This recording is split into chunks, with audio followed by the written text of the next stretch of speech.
Lori took the bullet for all of us. She died to protect all of us. She didn't deserve to die. Coming up on NBC Palm Springs, a Passover shooting left 1 dead and 3 wounded at a Southern California synagogue on Saturday. And as festival season winds down, One Man shares season is a year-round event for most vacation rental and homeowners. If you don't know what you stand for and what your values are and what you believe, then you also don't know what can be compromised. Plus, former President Barack Obama shares his view on the current political climate. Brian. Oh, it's so ominous out there. Check out this live shot from our Fantasy Springs camp. And look, we've got a beautiful blimp in this shot. Chance of rain still with us. Gusty conditions returning. I've got more on that in just a moment.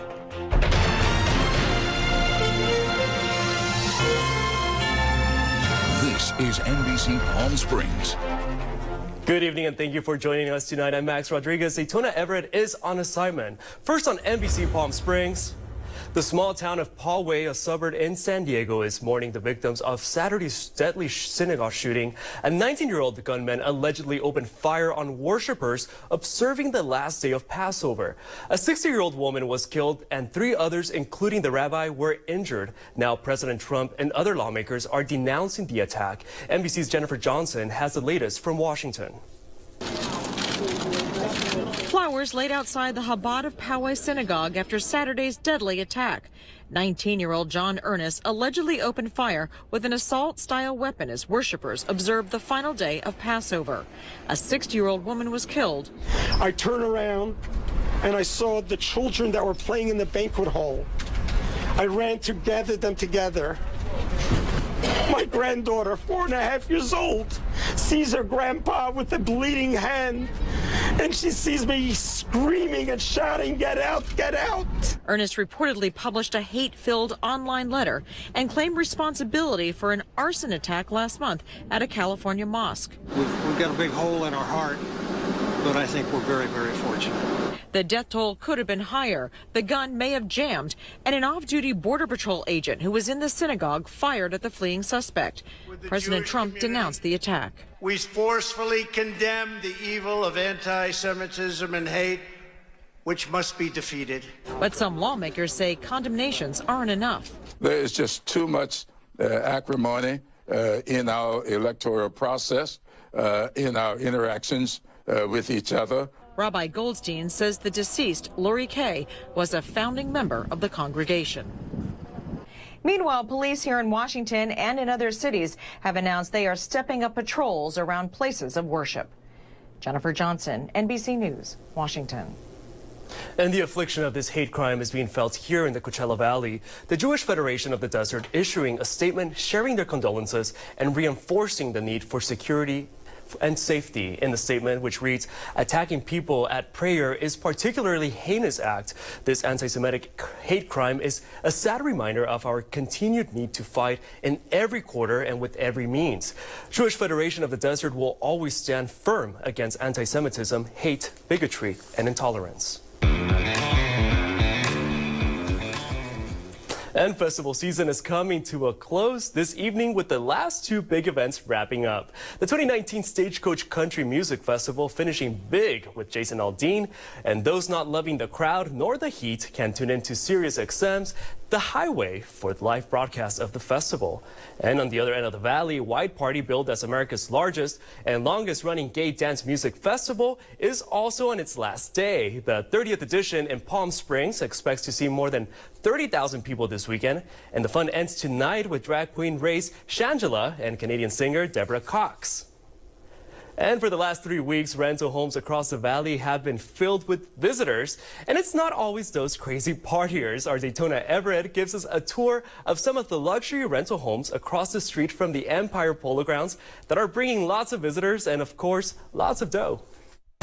So here we have day beds. Welcome to Villa Mirage, one of Alex Roizen's 3 luxury rental homes decorated and designed entirely for festival goers and vacationers. Fully booked every weekend, no problems. It was a good month. The massive houses, some able to hold 24 people, are a quick walk from the Empire Polo Grounds, which means they're a little pricier. $15,000 to $27,000 for a weekend. making the clientele a little higher end, including festival artists and large corporations. In the past, the Coachella Valley has had controversy over rambunctious renters, but Alex says his upscale homes are the answer to that. And the Homeowners Association in his neighborhood, they back that up. You know, some of the other neighborhoods are very anti-short-term rentals, so it's just a process of managing it properly to make sure people are here for the right reasons and having a good time. Reasons that he says are starting to bring people year-round. Last year at one of my houses, we only had 3 weekends unbooked throughout the entire year. You know, so that means through 120-degree heat, people are paying a decent amount to come out here. So even though festival season is coming to a close, these doors will stay open. Daytona Everett, NBC Palm Springs. No doubt Coachella and Stagecoach bring in lots of money to the Coachella Valley. All right, well, local artist Philip K. Smith III is welcoming the community to his Palm Desert studio. Just days ago, the inaugural Mobius Conference, a one-day summit for artists, musicians, and local activists and leaders, gathered at the studio to discuss arts, culture, and politics. Currently, the studio features the art of Harrison Fraley, an LA native and Joshua Tree resident, as well as Smith's art installations such as 4 windows and a doorway. We really want to kind of open up the studio to the community and have more cultural events happening here in this place. And this is the first time that Philip K. Smith, the third studio, was open to the public, and are looking forward to having more cultural events happening inside that studio. And switching gears, a Seattle Pacific University student along with 2 iron workers were amongst those dead when the crane collapsed and crashed onto a busy street yesterday. 4 other people, including a woman and her 4-month-old daughter, were among the hurt. The tower crane was being taken apart when it fell from the top of a Google's new satellite campus, Seattle campus, that is. Investigators say it could be months before they determine exactly what went wrong. And police are still looking for a suspect responsible for the killing of 2 and injuring a child in Tucson, Arizona. This happened in an office building where 2 adults were dead from the shotgun wounds in an office and injured an 11-year-old in the lobby. The child's injuries are not life-threatening, and Pima County police say they do not have any suspects at the moment and are investigating the incident to learn exactly what happened. And also at least 6 people were wounded after gunshots rang out in LA neighborhood. Gang officers were patrolling in the area of Cypress Park when a witness flagged them down and reported hearing a lot of shooting. Authorities believe 2 groups of rival gang members were involved in this shooting, and police detained 9 people as they contained their investigations. And Saturday night, no other details are available. A San Luis Obispo man is dead after a crash his ATV at the Oceano Dunes. Naja Hills reports. It's heartbreaking to know that during an Easter and spring break that there will be someone who is not going back to their family. The man was with 5 other friends on ATVs when the accident took place. My rangers responded, performed CPR for about 20 minutes.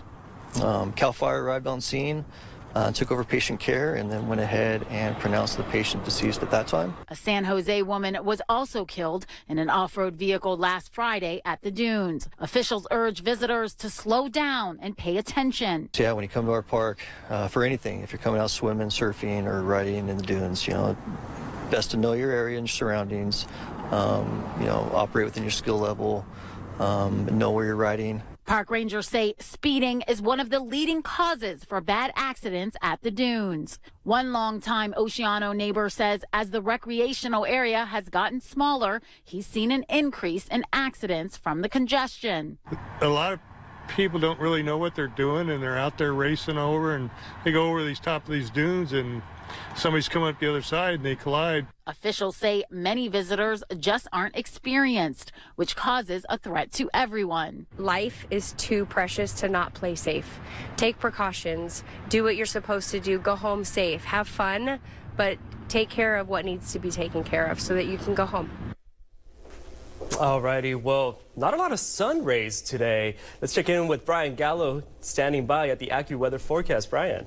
Good evening, everybody. Happy Sunday to you. Yeah, you know, a lot of cloud cover has blocked our beautiful sunshine, but it's nice. A little break.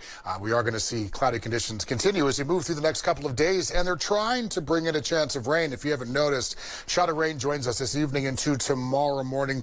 By tomorrow afternoon, it should be a wrap. Also, windy conditions. I got a lot to fill you in with. Current conditions for you, Palm Springs International Airport, 89 degrees, and we are seeing gusty conditions. In fact, a wind advisory is in effect. Your forecasted high for today, 95 degrees. Now check this out. Monday, as you can see, Salton Sea right here.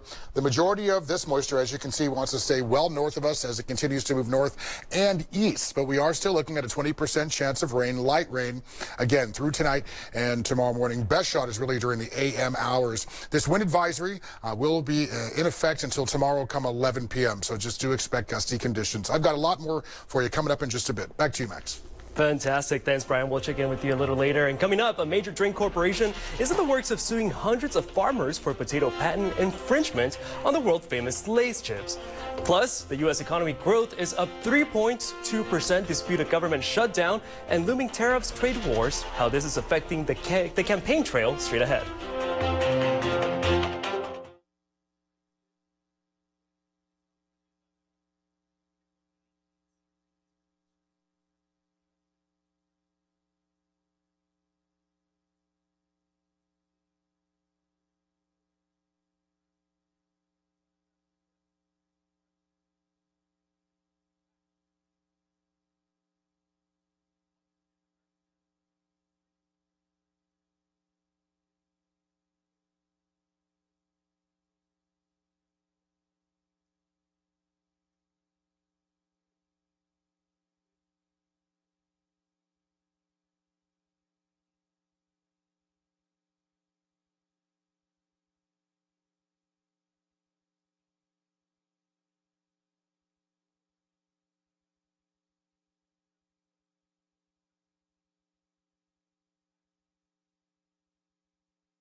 Well, another good economic sign for President Trump. The economy grew faster than expected, putting the GDP up 3.2% in the first 3 months of the year. One of the places the economy is really helping is Pennsylvania, a Commonwealth the president won in 2016. CNN's Miguel Marquez went to Erie, Pennsylvania to see how much this good economy is helping Trump's re-election chances. 28-year-old business owner Chris Trott, twice an Obama voter, flipped to Trump in 2016. He's not a guy that I would go and want to have a beer with or go golfing with. But you'll vote for him? But I'll vote for him. Why? Because what he's doing seems to be working. Saddled with college loan debt, Trott took a huge gamble 4 years ago, starting his own vehicle modification business. It's growing. He might soon hire his first full-time employee. The strong economy gets his vote, as does the president. Maybe. I'm going to have to hold out and say it's probably going to be Trump, but I'm still open to seeing different things. A common refrain. Democrats here hold a sizable registration advantage over Republicans, but many voters cross over. Until 2016, no Republican had won Erie County since 1984, when Ronald Reagan did, on his way to winning re-election. Trump campaigned in Erie and returned here after his election. He carried the county by fewer than 2,000 votes. Clinton won the city, Trump the suburbs and rural areas. Last year's midterm saw Democrats flip 35 suburban and rural precincts back to their candidates. One of those places, the borough of Girard in the Erie suburbs. Yeah. Business owner Carla Gooden, a Democrat who voted for Trump, has soured on his presidency. I don't even admit that I voted for him. Why? Because he's so, like, his personality is nasty. Like, I don't feel like he's a good role model. So you won't vote for him in 2020? No. I don't think I will. Down the street at the Girard Diner, owner Dick Crosby credits the president for the strong economy. He sees Trump as unbeatable in 2020. You can go to almost every business around here and you'll see a sign in the window for help wanted. Mm-hmm. They can't find people to work. Mm-hmm. So that tells you that something's going good. His sister, Mary LaRoy, a diehard Democrat, voted for Clinton in 2016, but says she'd have a hard time pulling the lever for a candidate that's too progressive. I don't know what the country's ready for. I don't know if they're ready for a woman president or a gay president or any of that stuff either. The economy here, paramount. What do we want? All 1,700 members of Erie's largest union, United Electrical, went on strike earlier in the year. Trump won many rank-and-file union votes in 2016. Both parties vow to fight for those same voters in 2020. Going into 2020, we're looking very strong. I think 2018 built a lot of momentum. Do you think you can count on union votes in 2020? Well, we've got to work for them, and I can count on them thinking and believing in this region. The Rust Belt, a major route on the road to the White House. Miguel Marquez, CNN, Erie, Pennsylvania. Former President Barack Obama talks about fear in politics at a forum celebrating the 100th anniversary of the birth of Nelson Mandela. The forum was held Saturday at the Museum of African American History and Culture in Washington, D.C. Obama repeatedly talked about the topic of fear and how it influences politics and public opinion. Yeah. We like to build up barriers to prevent us from hearing things that may force us to re-examine who we are and what our attitudes are. And letting go of that fear, I think, is important. And leaders who feed fear typically are also ones who avoid facts.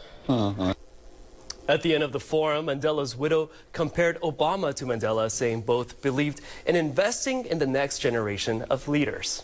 And up next, we'll look at the past week in the world of business. Amazon pushing the shipping game and Samsung pushing the brakes on one of its new items. And a system doing its best to move through changes, big changes just in the past 20 minutes. We're reclaiming our skies. Chancellor Rain is with us, and a wind advisory is going into effect. I've got details for you in just a moment.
Hello, everybody. Good evening to you. Happy Sunday. Getting these graphics just right for you. Night's numbers at this hour. 91 degrees for Palm Springs International Airport. 59 up in Big Bear. 77 for Cabazon. And for our Marines up in 29 Palms, we're checking 85 degrees. We are looking at a shot of rain, everybody. And it's really with us right now, a small shot. But the best chance for us, as you can see here, Monday at 5 a.m., we're talking early a.m. hours. We're going to see the bulk of this system move through. By tomorrow afternoon, that should be a wrap. You can see 1 p.m. microcells overhead. But look at this band of moisture. All of this dying to stay well north of us. Thunderstorms in tow as well. So, as we all know, weather can be a little finicky. We could see the system change direction. As of now, that's the trajectory. But if it does, we could see a little more rain. As far as projections are concerned, we're looking at trace amounts of rain really for the next 24 hours. So no need to worry. If we do see this rain, it'll stick to the west end of the valley. And again, we're just talking drizzle. Now, wind is the issue yet again. Wind advisory in effect due to expire tomorrow come 11 p.m. So we are seeing 20 to 25 mile per hour gusts here on the valley floor, 40 plus for high wind prone areas. Do expect, as always, low visibility with blowing sand and dust. Again, that's due to expire tomorrow come 11 p.m. Highs today, temperatures about 7 degrees above average for Palm Springs as well as Palm Desert. 89 for 29 Palms. And for the party goers out in Indio, nice warm day, 93 degrees. Now, this is a strong indicator that we're going to see numbers plummet quite quickly.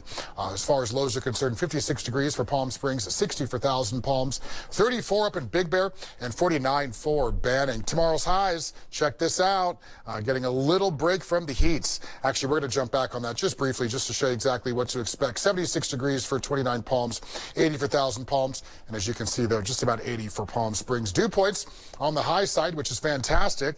And as far as air quality, unfortunately, that stays on the moderate side. We got to get this wind out of the way, and hopefully we'll see nice, good conditions return. Current winds, double digits for us. And again, as far as future winds are concerned, a lot of this wind will be moving through tomorrow afternoon, so do get ready.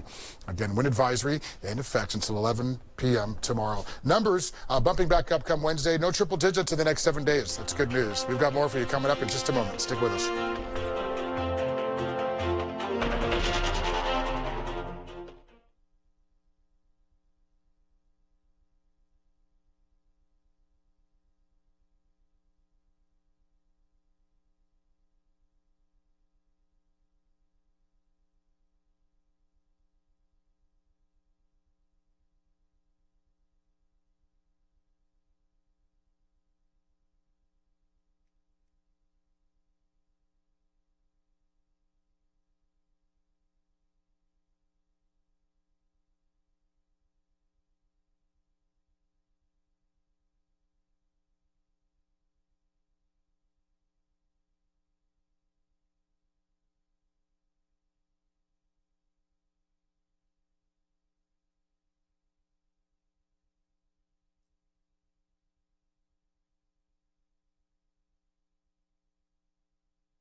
The parent company of Lay's potato chips sued 4 farmers in India for growing a type of potato that Lay's claims it infringes on its patent. PepsiCo is seeking more than 10 million rupees or $142,000 for allegedly patent infringement. The farmers grow potatoes in Western India and say they have not broken any of India's laws or regulations. The case is scheduled for trial in June. All right, now let's go to CNBC's Dominic Chu, who takes a look at the past week in the world of business. Surprise growth, record highs, and faster deliveries all in the week that was. No slowdown yet. The U.S. economy grew at a solid 3.2% annual pace during the first 3 months of the year, easily beating forecasts. An unexpected boost came by a smaller trade deficit and a bigger rise in inventories held by businesses. The stock market got back to setting new records. The S&P 500 set a new all-time closing high on Tuesday. So did the NASDAQ Composite. Both indexes are up more than 15% so far this year. Amazon is taking it up a notch. The retail giant says it is working on free one-day shipping for Amazon Prime members. Shares of Target and Walmart fell sharply on the news. And finally, no, you won't be able to spend $2,000 on a phone anytime soon. Samsung is delaying the rollout of its Galaxy Fold. The screens on a number of review units broke after only a few days of usage. Samsung has not set a new date to start selling that foldable phone. I'm Dominic Chu. Get all your business news right here on CNBC. After the break, we'll share how Avengers Endgame broke records across the board with this box office hit.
Now, if you went to the movies this weekend, it's likely you saw Avengers Endgame. The Avengers Endgame dusted more than 20 box office records this weekend, and they estimate that for Endgame, it will reach $350 million.